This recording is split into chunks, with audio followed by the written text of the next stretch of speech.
Bienvenidos a una nueva edición de Centro Médico. Muy buenos días, ¿cómo están? Bienvenidos. Estamos muy gustosos de que ustedes nos puedan acompañar esta mañana y esperando que hayan tenido pues un buen fin de semana, pasarla por supuesto en familia. Hoy, como todos los días en Centro Médico, tenemos un tema muy interesante que tratar y hoy vamos a hablar sobre los primeros auxilios en el hogar.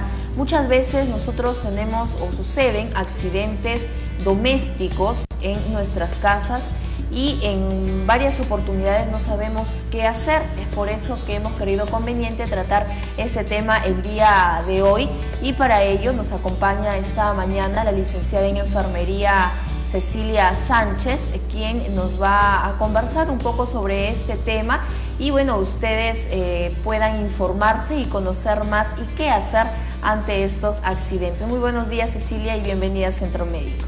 Buenos días, Gisela, gustosa de estar acá nuevamente. Lo que dijiste es muy cierto, ¿no? A veces sucede accidentes en casa y la familia, los integrantes de la familia no saben qué hacer, ¿no? Son accidentes que son inevitables, que pasa tanto a los papás como a los niños, ¿no? Entonces, hoy día vamos a aprender un poco qué se puede hacer frente a esas circunstancias que puede pasar. Así es, Cecilia. Vamos a empezar entonces hablando sobre primeros auxilios. ¿A qué se denomina primeros auxilios? Bueno, como la palabra lo dice, es lo primero que se tiene que hacer, no es la primera ayuda que se va a dar, ¿no? Los primeros auxilios, que no van a reemplazar a una atención médica, pero sí va a depender bastante de esa primera ayuda que se dé para poder salvar la vida de una persona. Ya. Ahora, es muy importante tener, por ejemplo, productos básicos como el algodón, el alcohol, gasa quizá, también, claro, ¿verdad? En el hogar siempre se tiene que tener en un lugar bastante accesible lo que es el botiquín, ¿no? El botiquín de primeros auxilios, donde es una herramienta que nos va a ayudar para brindar esa primera ayuda. Dentro de ellos hay innumerables materiales de acuerdo a la cantidad de familia o de acuerdo a las personas que puedan vivir en el hogar, ¿no? Por ejemplo, si hay niños, infaltable una crema para lo que son heridas, ¿no? Gasa que tiene que haber, algún desinfectante también. También cuando los niños sufren de fiebre van a necesitar algún medicamento, algún jarabe, siempre y cuando eso esté recetado por el médico, ¿no? También férulas, entre otros utensilios necesarios. Y para esto se tiene que seguir una serie de principios, ¿verdad? ¿Cuáles son estos, por favor, para que los televidentes conozcan un poco más? Claro, cuando se presenta una circunstancia difícil, un accidente, una lesión, lo primero que hacen las personas de repente es preocuparse o asustarse. Entonces, lo primero que es mantener la calma, ¿no? Estar tranquilos. Una vez que ya la persona se tranquiliza, en este caso el auxiliador está tranquilo, tiene que proteger, ¿no? Proteger a la víctima, proteger de repente que pueda suceder nuevos accidentes, ¿no? Por ejemplo, un ejemplo, ¿no? Una convulsión, está convulsionando, entonces tiene que proteger el área, que no haya cosas que puedan herir a la víctima. Después de que ya protegimos al paciente o estamos seguros de que nada puede pasar más, debemos avisar. ¿A quién avisaremos? En este caso puede ser a un hospital o simplemente pedir ayuda, ¿no? Porque de repente una sola persona no va a poder socorrer a ese accidentado. Después de que protegimos, después de que avisamos, ahora vamos a brindar en sí el primer auxilio. No es toda una secuencia que debe hacer así en ese orden. Como unos pasos. Exacto, porque si no protegemos, no avisamos, de repente no vamos a ser suficiente capaces de brindar esa ayuda. Entonces tenemos que avisar, ya sea a un familiar cercano o en el peor de los casos al hospital, a los bomberos, ¿no? Para poder continuar una ayuda. Porque un primer auxilio es un primer auxilio, pero ya no se puede seguir un tratamiento. Siempre no va más allá. Exacto, siempre va a necesitar la ayuda especializada. Así es, Cecilia, y justamente uno de los accidentes más comunes, ¿no? Es los atragantamientos, ¿verdad? Vamos a ver unas diapositivas, tenemos unas diapositivas que vamos a observar en estos momentos, en donde podemos observar qué hacer o cuáles son los pasos a seguir luego de que una persona, niño, adulto dentro de la familia sufre pues este atragantamiento, ¿verdad? Claro. Empecemos entonces, vamos con la primera diapositiva.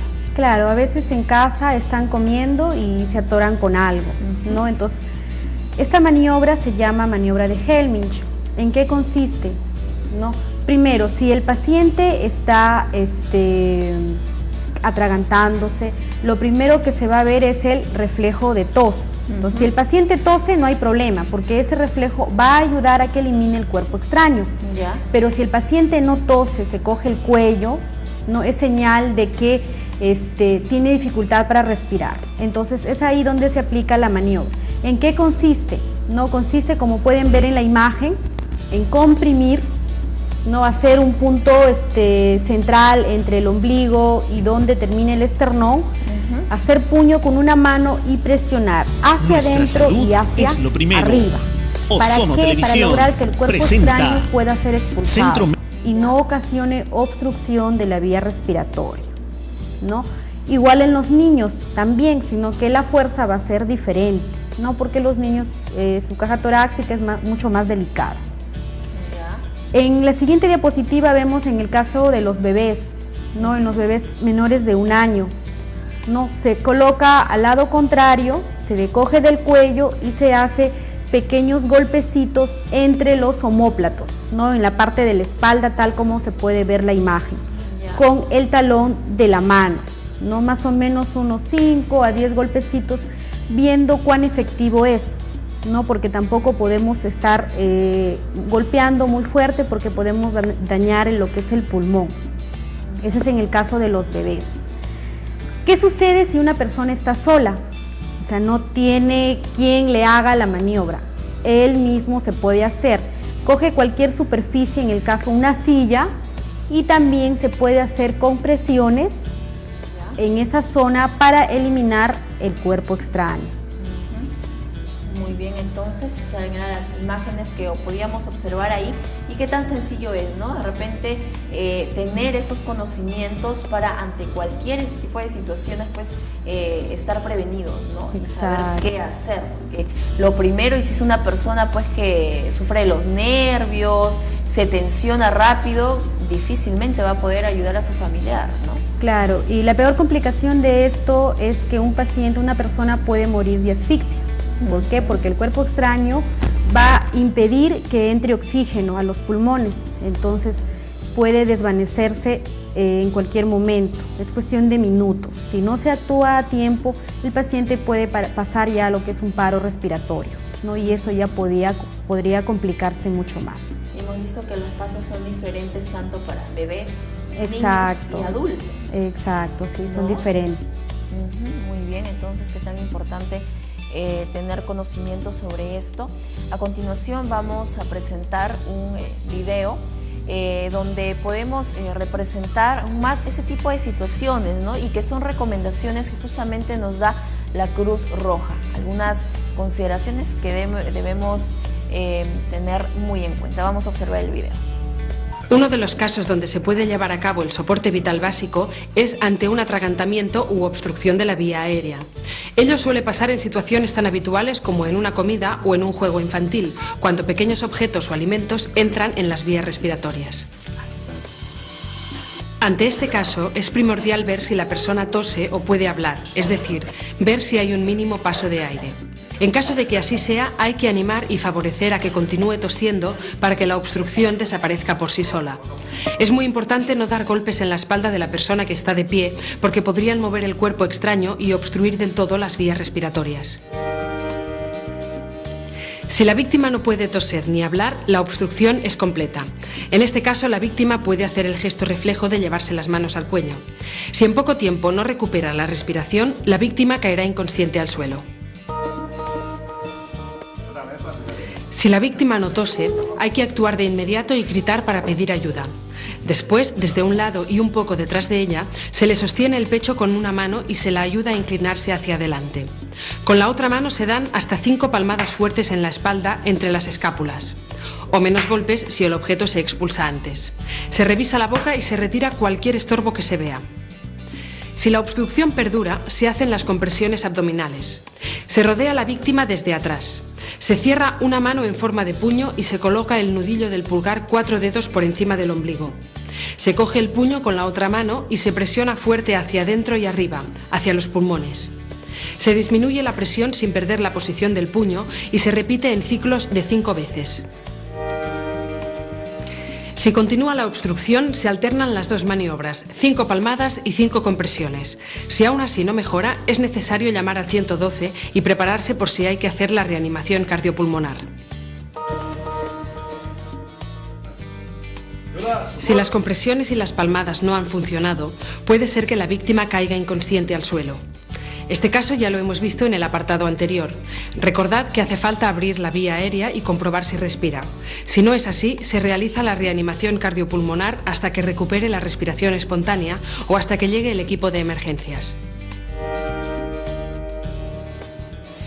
Hay situaciones en que la maniobra de compresiones abdominales puede variar. Los lactantes o menores de 1 año se colocan en el antebrazo con la cabeza más abajo que el cuerpo y aguantándoles la barbilla para mantener la boca abierta. Con la otra mano se dan hasta 5 golpes entre los omóplatos. Si no expulsan el cuerpo extraño, hace falta darles la vuelta y sostenerles el cuello con la mano mientras con la otra mano se aplican 5 compresiones torácicas. Si la obstrucción no mejora, se llama al 112 y se continúa la maniobra mientras no llega la ayuda. Un atragantamiento se suele solucionar tosiendo, así que si el atragantado tose, se le anima a que continúe haciéndolo, sobre todo sin darle ningún golpe si está de pie. Si no tose ni habla, se mira su estado de conciencia y se pide ayuda. Si la persona está consciente, se le dan hasta 5 palmadas en la espalda entre las escápulas y 5 compresiones en el abdomen. Se repite hasta que se expulse el cuerpo extraño que obstruía las vías aéreas. Si la persona se encuentra inconsciente, se empieza la reanimación cardiopulmonar hasta que respire, hasta que llegue la ayuda médica o hasta que estemos agotados.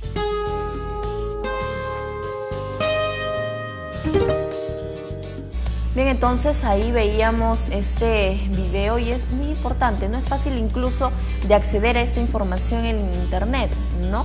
Ahí se precisa y se indica claramente cuáles son los pasos y aquellos primeros auxilios que debemos conocer para actuar en caso de estos accidentes, ¿verdad? Cecilia, vamos a seguir tocando este tema tan interesante.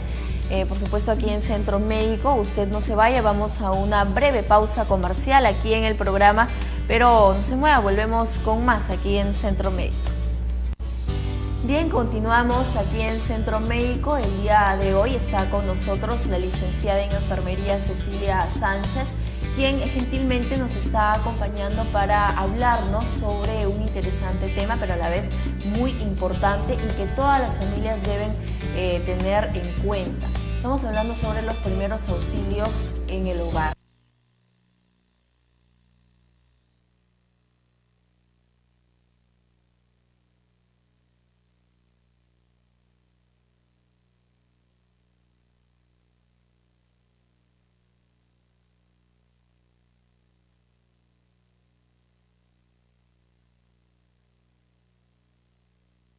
Nuestra salud es lo primero.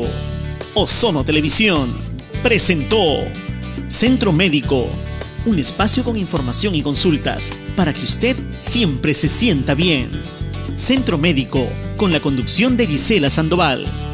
Centro Médico, gracias al apoyo de Centro Médico Jesús de Nazaret, Roberto Carpio 157, San Fernando. Laboratorio Clínico Escalabs, resultados confiables y oportunos. Si busca atención solidaria, humana y oportuna, venga al Centro Médico Jesús de Nazaret. Jesús de Nazaret, un nuevo concepto de servicio médico particular dirigido a personas de bajos recursos económicos, en las especialidades de pediatría, ginecología, obstetricia, odontología, psicología, nutrición y medicina general, y con servicios de laboratorio y farmacia. Tu salud en buenas manos. Centro Médico Jesús de Nazaret, Roberto Carpio 157, Urbanización San Fernando, altura cuadra 11, Avenida Túpac Amaru.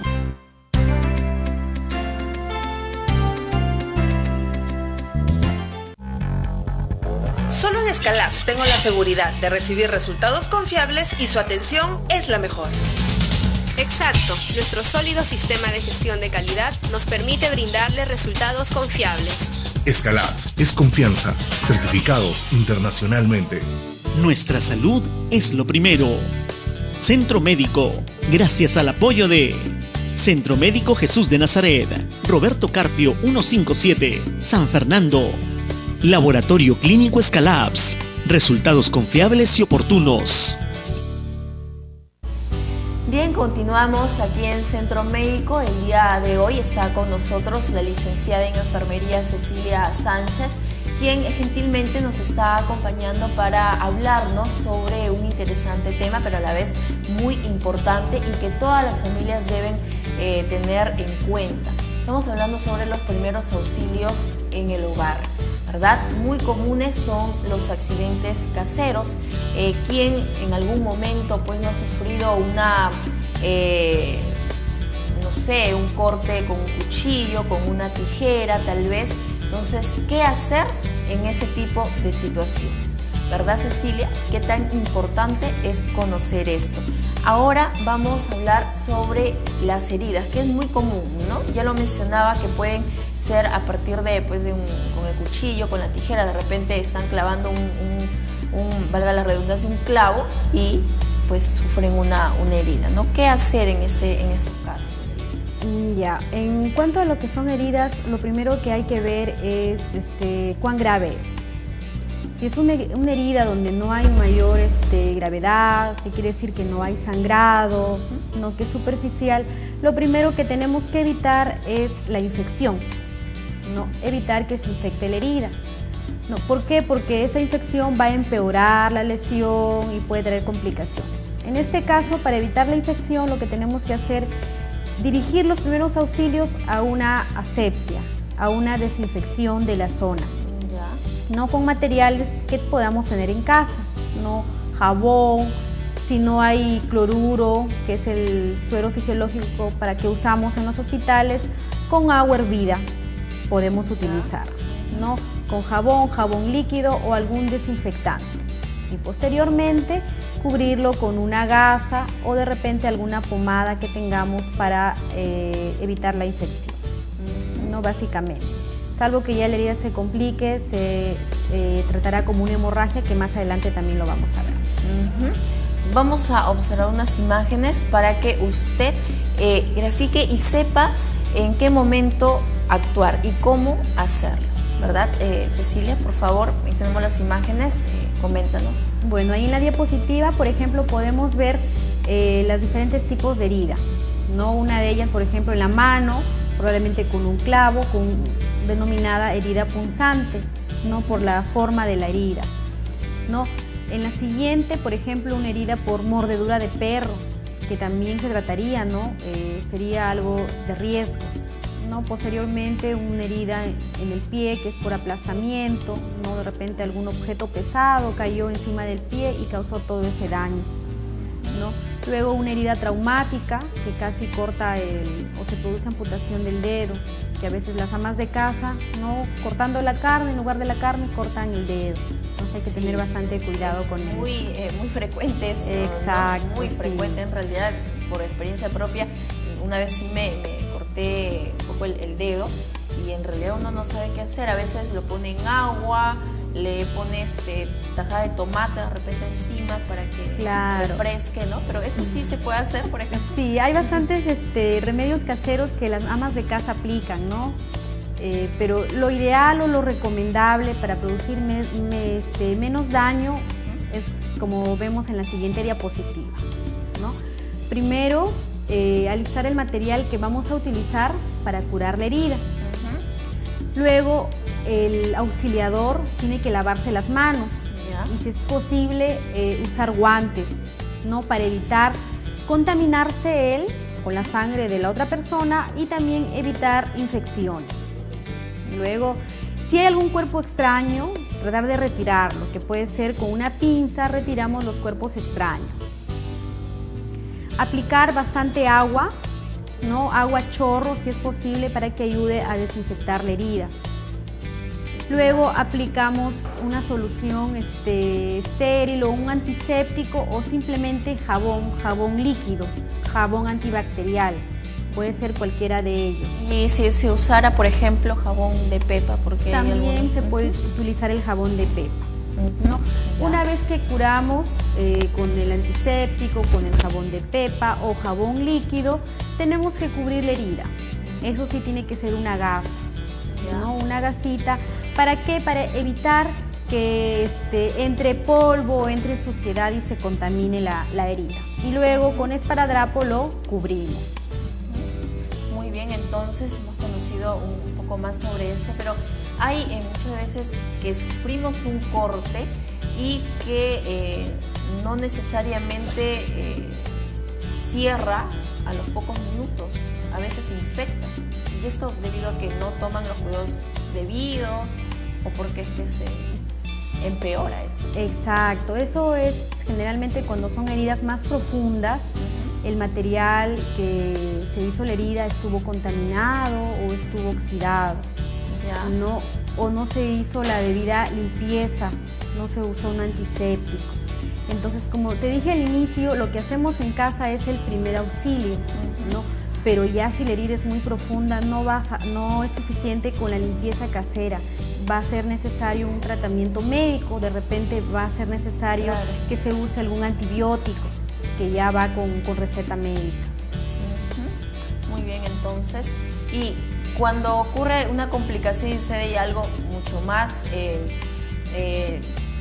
difícil, ¿no? Para las personas es cuando ocurre una hemorragia, por ejemplo, ¿no? ¿Qué hacer en estos casos? Sí. Cuando las heridas son muy profundas, llegan a comprometer los vasos sanguíneos. No tenemos los capilares, las venas y las arterias. Cuando una herida compromete sobre todo una arteria, que es donde va a salir con mayor cantidad la sangre, entonces la pérdida excesiva de sangre ya se denomina una hemorragia. Entonces eso ya va a requerir una atención inmediata. Lo primero que hacemos frente a una hemorragia es presionar directamente la zona. Lo que tenemos que hacer es evitar que la persona se desangre, porque si la persona tiene una hemorragia fuerte, le puede dar un shock y puede llegar a complicarse. Puede ser mucho peor si no actuamos de inmediato. Y hay tipos de hemorragia, ¿verdad? Sí. Dentro, si podemos ver en las diapositivas, ¿no? Vemos, por ejemplo, en la primera imagen, ¿no? Lo que es la hemorragia arterial, ¿no? Que es fácil de reconocer. ¿Por qué? Porque la sangre sale a fuerza, con bastante presión. No es de rojo claro, la característica del sangrado. Luego tenemos la hemorragia venosa, ¿no? Que salen de las venas, que es sangre, un color más oscuro, ¿no? Y sale de manera continua. Luego tenemos la hemorragia capilar, que es lo que cuando nos pinchamos el dedo con un alfiler, nos raspamos, ¿no? Que sale sangre clarita, pero en menor cantidad. Entonces, frente a cualquiera de eso, primero detener la hemorragia presionando directamente sobre la zona, ¿no? Como vemos en la siguiente diapositiva.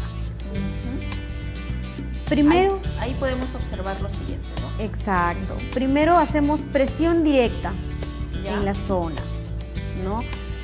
Si a pesar de que estamos presionando minutos, sigue sangrando, entonces aplicamos un vendaje, ¿no? Vendamos toda la zona donde está sangrando.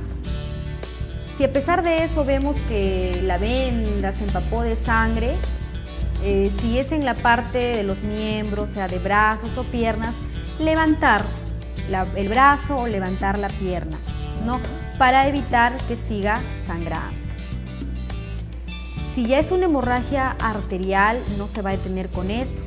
Entonces ya va a ser necesario hacer una presión directa en la zona alejada de la herida, o sea, como para evitar que siga saliendo más sangre. Y finalmente, bueno, en una amputación traumática, ¿no? Como es la pérdida de la mano o del brazo, lo que se tiene que evitar es que el paciente muera, ¿no? Entonces tenemos que salvarle la vida. Y el último recurso es el torniquete, ¿no?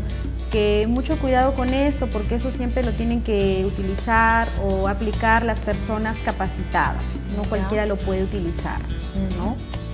Claro, pero eso ya obviamente va a ser cuando el paciente sea trasladado a un centro asistencial, ¿no? Para ser atendido, pues porque en el caso en el hogar poco se puede hacer. Lo primero que has dicho, por ejemplo, ¿no? Ponerle una venda, pero ¿cuánto tiempo tiene que pasar para que esa hemorragia no sea mortal? Claro, eso va a depender de la cantidad de las pérdidas sanguíneas, ¿no? Cuando una hemorragia o cuando una herida es muy profunda, hay mucha pérdida de sangre, debe ser atendido en los primeros minutos, lo más pronto posible, los primeros auxilios. Pero previamente a eso ya hicimos el pedido SOS, ¿no? Ya pedimos ayuda. Y supuestamente o ya vienen la ambulancia, los bomberos a domicilio o ya estamos trasladando al paciente. Entonces, para que continúen con la atención inmediata, ¿no? Que ya es un tratamiento ya especializado. De parte de eso, es muy común ver que en las casas, ¿no? Por consejo de la abuelita, de la mamá, se utilizan medicamentos caseros, ¿no? Por ejemplo, los té, algunos desinflamantes, ¿no? ¿Esto sí se puede hacer? En el caso de una hemorragia, bueno, lo primero es esto, ¿no? Y si vemos que el paciente ya no se desmaya, si el paciente está consciente y controlamos la hemorragia, se puede aplicar cualquier tratamiento casero, siempre y cuando no perjudique al paciente o a la víctima. Pero si vemos que sigue sangrando, por más que le demos el tecito, lo que dijiste, no se va a poder solucionar. Muy bien, entonces, vamos ahora a una situación que realmente suele suceder más en las amas de casa y en los niños. En los niños muchos he escuchado y accidentes que llegan al hospital sobre quemaduras, ¿no? A veces el niño está jugando o la mamá se descuida y le cae agua caliente, agua hirviendo en alguna de las extremidades o a veces en el rostro, lamentablemente sucede así. Ante eso, ¿qué se hace? Porque claro, aquí se maneja en grado, ¿no? Primer grado, segundo y tercer grado. Coméntanos por favor cómo se... Claro, en los primeros auxilios también una parte importante es la parte preventiva, ¿no? Porque cuando ya sucedió el accidente ya no se puede volver atrás y es bastante triste, como bien decías, ¿no? Ver en los hospitales niños pequeñitos de 1 año, 2 años con quemaduras de primer, segundo, tercer grado, prácticamente en un 50 o 60% de su cuerpo. Entonces, primero es importante la prevención, ¿no? En casa, agua caliente, no dejarlo en la mesa, porque ¿qué hace el niño? Jala el mantel y el agua se voltea. O a veces lo que hacen las mamás, van a dar de lactar a su bebé, se sientan y ponen la leche hirviendo, no la taza al costado. O el termo y el niño con la manito mueve y es donde se produce la quemadura. Si ya sucedió, no se pudo evitar, entonces ¿qué es lo que tenemos que hacer? A la zona de la quemadura lo primero que tenemos que hacer es echar agua de frente, agua fría, no a chorro, y seguir aplicando agua. ¿Por qué? Porque la quemadura lo primero que va a sentir la persona es dolor, ¿no? Y si dejamos, no le echamos nada, entonces ese mismo calor del agua va a seguir quemando más aún la superficie de la piel. Entonces, lo primero es agua, bastante agua a la zona de la quemadura. Y depende el grado, ¿no? Por ejemplo, si vemos una quemadura de segundo grado, se forman las ampollas, ¿no? Lo que se denominan flistemas. Eso ya va a requerir un tratamiento también, ¿no? En este caso con el pediatra o el dermatólogo, para que dé las medidas correctivas necesarias. Claro, va a depender mucho del grado. Exacto, ¿no? Del grado. Por ejemplo, hay algunos en la zona afectada solo se pone rojo, ¿no? Se enrojece. En ese caso... Eso es una quemadura de primer grado. En ese caso solamente agua, bastante agua, para disminuir el dolor, ¿no? Y si es muy extensa, alguna crema recetada, ¿no? Pues una crema antiinflamatoria o algo, un jarabe, en el caso de los niños o un adultos, algún pastilla para el dolor. porque una quemadura, sobre todo en primer grado, causa mucho más dolor que una quemadura de tercer grado. Y se puede pensar lo Es más dolorosa. se puede pensar lo contrario, ¿no? Exacto. Por ejemplo, en la quemadura de primer grado normalmente, bueno, a mí decían, pero también es bueno pasarse tomate, ¿no? ¿Es bueno? Claro, no se recomienda. Refresca, porque Claro, lo que pasa es que eso yo te lo digo porque normalmente yo he visto, ¿no?, en personas que se queman y bueno, solamente se enrojece la zona afectada y pueden colocarse eso, ¿no? Claro que agua también. Claro, pero lo primero, como te digo, es agua. Ya si después quieren ponerse tomatito, la papa, bueno, siempre y cuando no les cause daño, no hay problema, lo pueden hacer, ¿no? Pero lo primero es agua, siempre y cuando sea, por ejemplo, si estuvo con la ropa, encima de la ropa hay que retirar con cuidado la ropa. Y si causó ampollas, el agua encima, cubrir y llevarlo a un hospital, ¿no? Porque si levantamos la ropa, podemos levantar las ampollas y lesionar más la piel. Entonces hay que tener bastante cuidado con el manejo de una quemadura si no se está capacitado o no se está preparado. Así que mucha atención, ya lo saben, es tan importante, ¿no? Y estamos aprendiendo juntas con ustedes, por supuesto, televidentes, cómo es que se debe actuar en ese tipo de accidentes domésticos que nunca están ausentes. Al parecer, y nosotros podemos pensar que en nuestra casa es el lugar más seguro, pero a veces no es así. Exacto. No es así. Bien, vamos a ir a un breve corte comercial. Cecilia, vamos a regresar a hablar sobre este tema, primeros auxilios en el hogar. Así que no se mueva, vamos a un breve corte aquí en Centro Médico. Volvemos.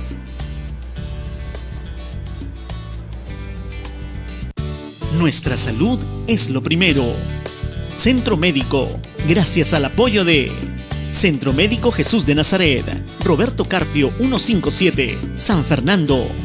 Laboratorio Clínico Escalabs, resultados confiables y oportunos. Si busca atención solidaria, humana y oportuna, venga al Centro Médico Jesús de Nazaret. Jesús de Nazaret, un nuevo concepto de servicio médico particular dirigido a personas de bajos recursos económicos, en las especialidades de pediatría, ginecología, obstetricia, odontología, psicología, nutrición y medicina general, y con servicios de laboratorio y farmacia. Tu salud en buenas manos. Centro Médico Jesús de Nazaret, Roberto Carpio 157, Urbanización San Fernando, altura cuadra 11, Avenida Tupac Amaru.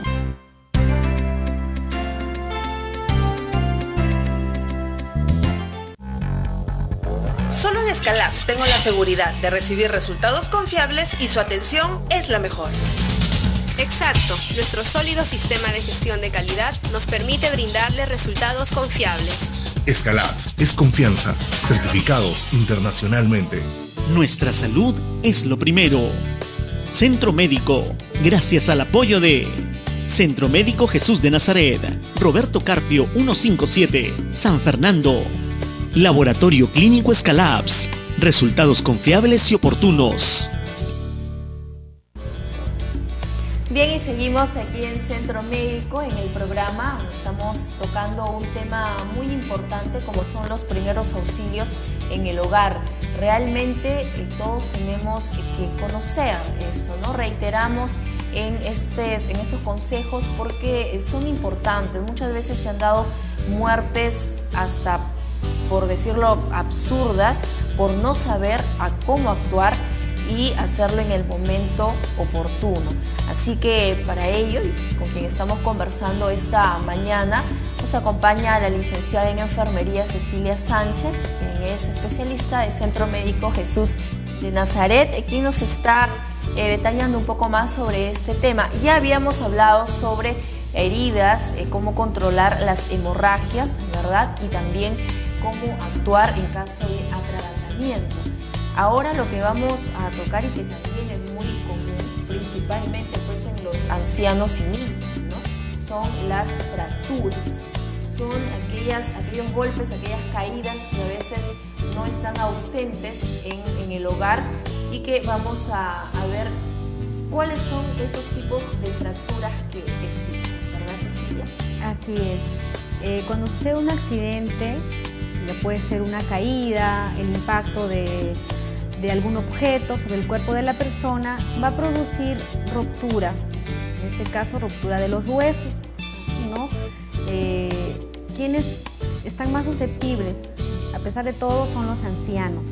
¿Por qué? Porque los huesos ya se están descalcificando, entonces es más riesgoso que frente a una caída se pueda fracturar, ¿no? ¿Qué es la fractura? Una ruptura de los huesos. En las diapositivas podemos ver los tipos de fracturas, ¿no? Porque a veces dice completa, incompleta y es difícil entender, ¿no? Pero por eso vamos a verlos, ¿no? Vamos con la primera imagen. Exacto.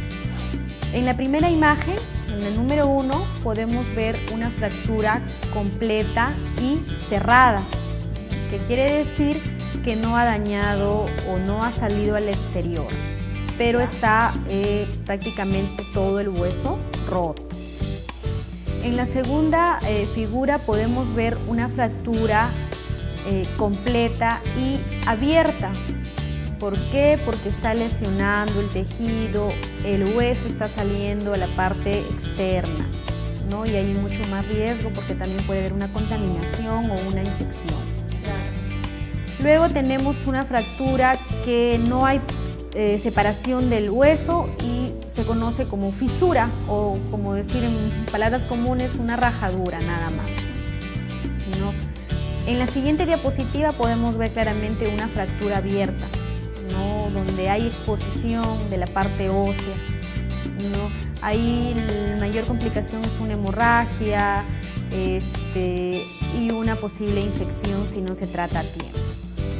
Ante eso, ¿qué podemos hacer?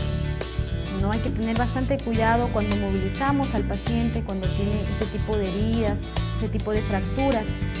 Si no sabemos qué hacer, simplemente pedir ayuda y no tratar de moverlo, porque si lo movemos puede ser peor.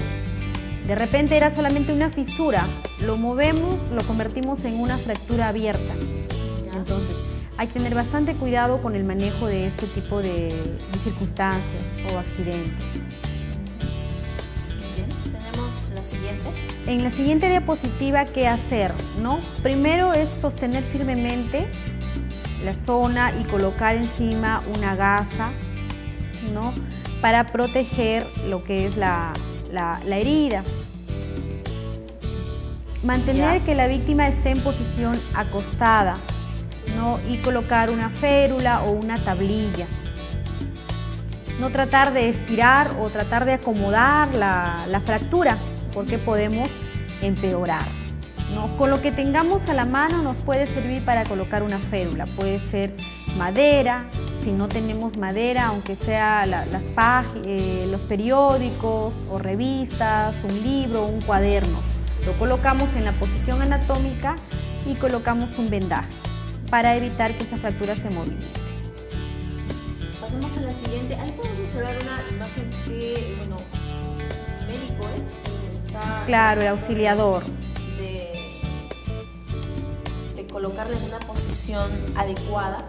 Claro, ¿verdad? No moverlo, o sea, simplemente inmovilizarlo. ¿Ya? Así se trata una fractura, con la inmovilización. No tratar de cambiarlo de posición. Muy bien. Vamos a pasar a la siguiente diapositiva, por favor. Vamos a tratar de llevar, sí, lo tenemos. No, cuando sucede una fractura en el brazo, ¿no? Lo que se coloca es el cabestrillo, que es simplemente un pañuelo, ¿no? Y se coloca debajo del brazo y se amarra. ¿Para qué? Para que esté inmóvil y el paciente o la víctima no produzca mayor lesión. O una venda en este caso. Claro, o una venda.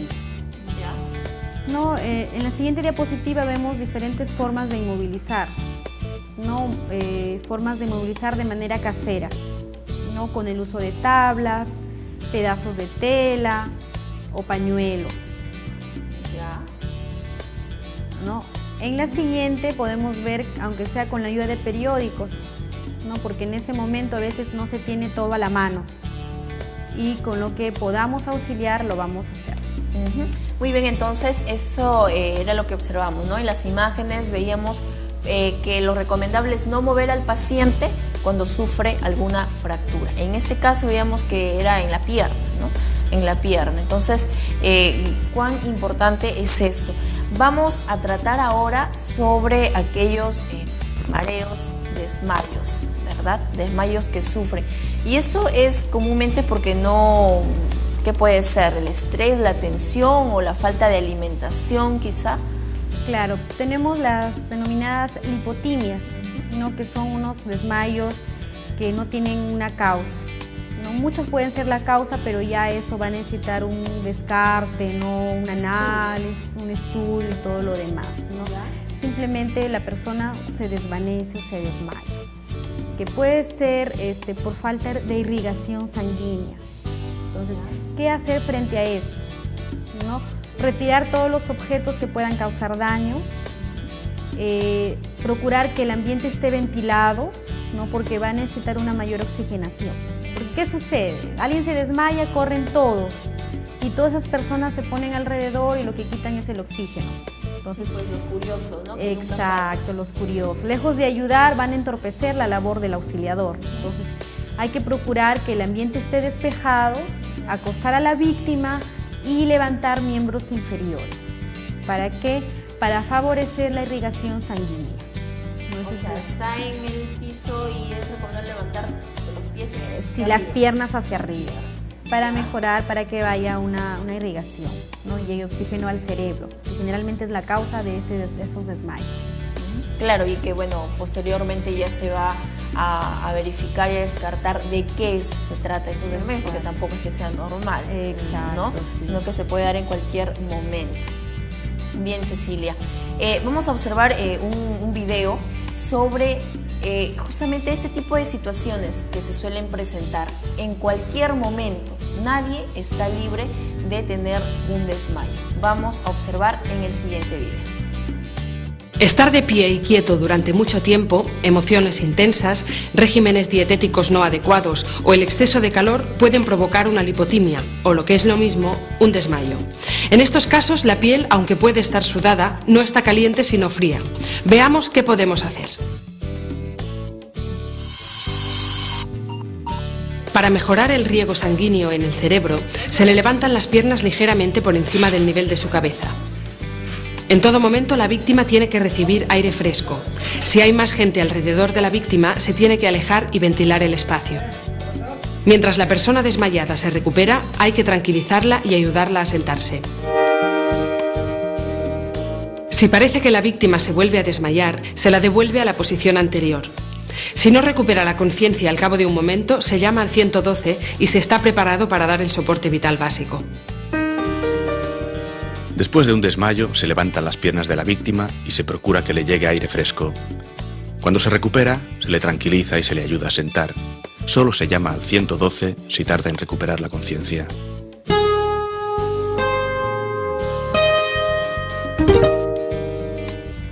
Bien, y ahí observábamos este video, ¿no? Realmente fuerte, ¿no? Porque uno en la desesperación no sabe muchas veces cómo reaccionar, ¿no? Y es fácil decirle pues a las personas sepan cómo actuar, dónde hacerlo, en qué momento, ¿no? Pero en esa situación pues es difícil contener la calma, ¿no?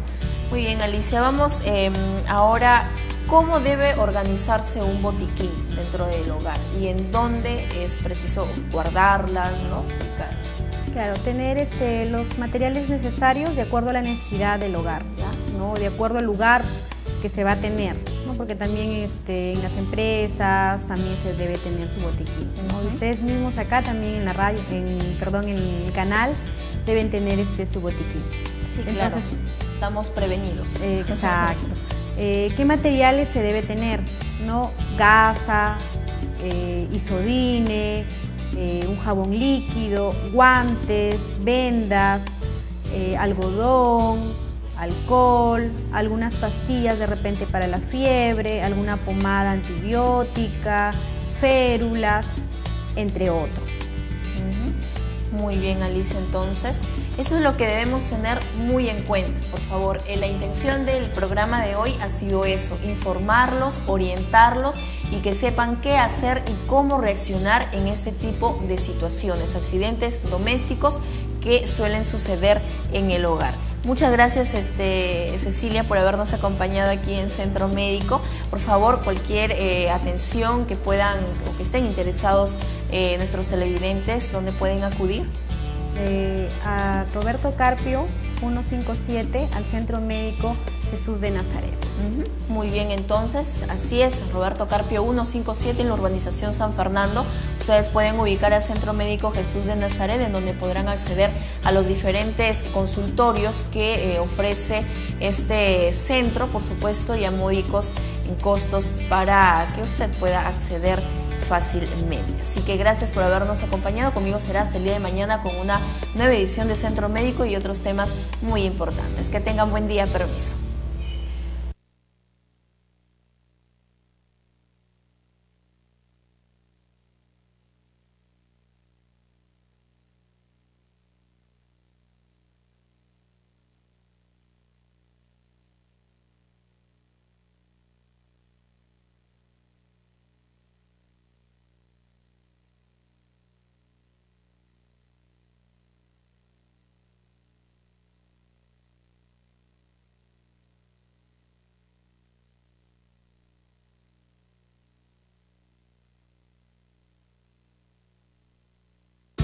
Nuestra salud es lo primero. Centro Médico, gracias al apoyo de Centro Médico Jesús de Nazaret, Roberto Carpio 157, San Fernando. Laboratorio Clínico Scalabs, resultados confiables y oportunos.